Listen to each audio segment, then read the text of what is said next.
Jeg skal vise, hvad der sker, når bølgelængden den bliver større, og hvad der sker, når den bliver mindre. Hvis vi ser på, når den er helt lille, så vil man kunne se, at der er en hurtigere frekvens, frem for hvis vi lavede bølgelængden meget stor. Der vil frekvensen være langsommere. Og det ved den jo på grund af, at man kan finde frekvensen ud fra bølgelængden,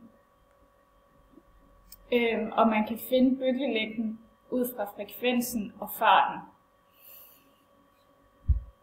Derudover så skal vi se på, hvad der sker, når spalterne her, når de bliver større og når de bliver mindre.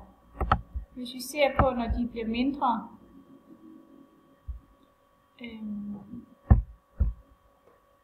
hvis vi ser på, hvad der sker, når de bliver mindre, så vil man kunne se, at bølgerne de går med hinanden, og de ligesom forstærker hinanden.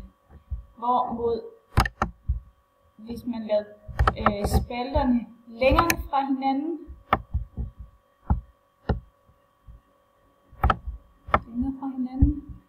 så vil man kunne se, at de ligesom ophæver hinanden, lige så snart de rammes her, i stedet for at forstærke hinanden.